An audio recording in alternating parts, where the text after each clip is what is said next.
Reflexões para a mesa da palavra, 16º domingo do tempo comum, 21 de julho de 2024. Os discípulos contam para Jesus tudo o que fizeram e ensinaram. A nossa historinha. Pai e mãe, ao chegarem do trabalho, antes que fosse ligada a televisão, reuniam-se com os filhos para ouvir deles tudo o que tinham feito, aprendido e ensinado naquele dia.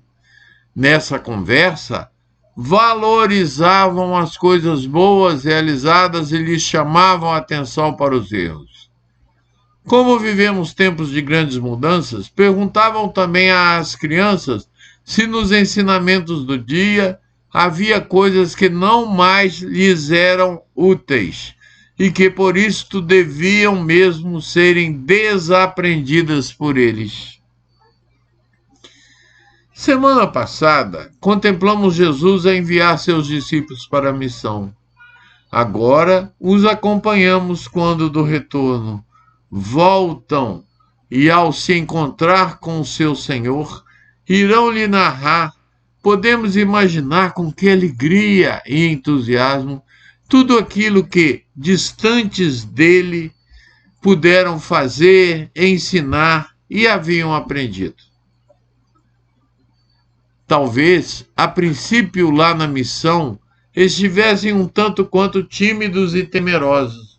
Por isto, pouco realizavam e é bem provável até que tenham cometido vários enganos.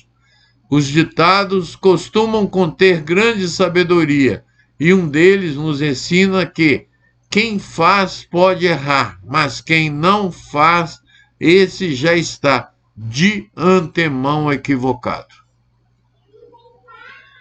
Na contação dos casos para Jesus, gosto de contemplá-los rindo dos próprios erros e se alegrando de tudo o que puderam construir de bom. Falavam e em seguida escutavam de Jesus as novas orientações. Escutavam para que aqueles equívocos cometidos não se tornassem em vão e pudessem aprender com eles. É importante saber que somos humanos e passíveis de falhas.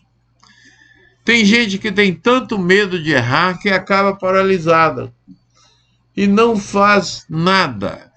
Imaginar que os discípulos cometeram enganos pode ajudar na libertação desses receios de que somos incompetentes para o serviço de Deus e dos homens. Na verdade, todo serviço prestado, se leva ao bem, é divino. Mas eles não contavam para Jesus apenas o que tinham realizado. Falavam também do que haviam ensinado. O verbo ensinar tem dois irmãos inseparáveis. Tratam-se dos verbos aprender e desaprender. Ao se conjugar o primeiro, automaticamente se estará dando conta também dos dois outros. Quem ensina está sempre aberto ao aprendizado, e para aprender é necessário deixar de lado coisas que não mais nos prestam, desaprendendo delas. Dizia o escritor mineiro Guimarães Rosa que sábio é, de repente, quem aprende.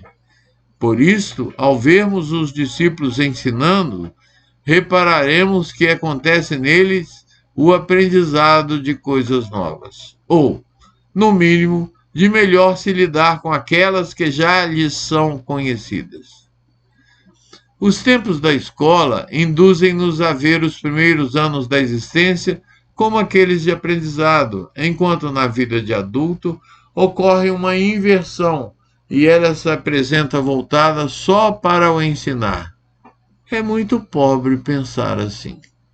Um amigo me dizia que naquele dia em que sentisse não ter mais o que aprender, iria rezar a Deus para que eu buscasse, eis que nada mais haveria de cumprir aqui na terra.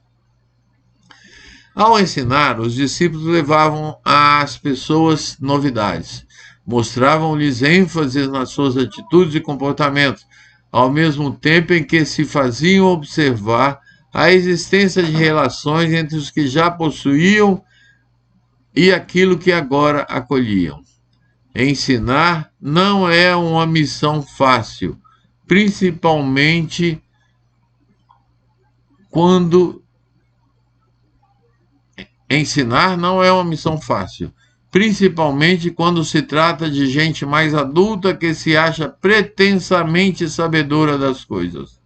Imaginam-se cheias de muito aprendizado e, por isso, sentem dificuldade em largar mão daquilo que possuem e que não tem mais utilidade. A verdade é que se carrega pela vida fora muito peso morto. Vive-se envolto em ensinamentos antigos e que não trazem mais nenhum sentido à existência.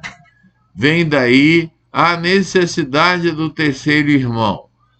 Para aprender, é preciso aprender a desaprender. Em relação à fé, é possível que conheçamos pessoas que não aprenderam mais nada após seu tempo de catequese. Vivem de formatações da verdade que não lhes dão mais sentido pleno e sua crença vai assim se tornando rasa, até que um dia, como a lâmina d'água sobre o sol, evapore totalmente. Essa gente vive como se quisesse manter a mesma dieta da primeira infância, ou pense que a roupa usada no dia da primeira Eucaristia ainda lhe sirva. Não que o que tenham aprendido seja errado, mas poderá bem ser que não seja mais adequado à fé de alguém adulto e que tenha passado por muitos aprendizados. Hora de desaprender do que não mais ajuda e nem faz falta, para assumir novas coisas. Não por acaso o Senhor está sempre fazendo novas todas as coisas. Todo cristão ensina. Isto não quer dizer que tenha que se colocar no púlpito ou à frente das salas de aula. Com certeza que alguns são chamados a este ministério, mas a maioria irá ensinar não pela palavra, mas pelo seu testemunho, e este é fundamental. Outro ditado sábio nos ensina que a palavra convence, mas é o exemplo que arrasta. Missão cumprida, é chegada a hora de descansar. Jesus leva seu time a um lugar deserto para que descanse, mas o povão não lhes dá trégua. Chega antes na sua ânsia por sinais e pelos ensinamentos do Senhor. Jesus sente compaixão deles, porque pareciam ovelhas sem pastor. Assim começa a lhes ensinar muita coisa. Há aqui duas reflexões interessantes. A primeira diz respeito à correria excessiva do mundo de hoje. A tecnologia que deveria facilitar a vida, dando-nos mais tempo, termina por roubar esse mesmo tempo. Para que se corre tanto? É preciso de quando em quando dar uma parada e se fazer este questionamento. A outra, vai nos falar dos pastores. É preciso apoiá-los mais, ajudá-los, para que possam estar aptos a nos ajudar. Dar-lhes suporte e condições para que também descansem. Ver, enfim, o que estejam fazendo e que seja possível se tornar parceiro deles. Rezar é fundamental para que as vocações de pastores suscitadas pela Trindade sejam percebidas pelos que são chamados a este serviço. Pistas para reflexão para ajudar a nossa caminhada. O que tenho feito como discípulo missionário? O que eu tenho aprendido e ensinado? De que preciso desaprender para poder crescer na fé e na vida? Um bom domingo, uma boa semana.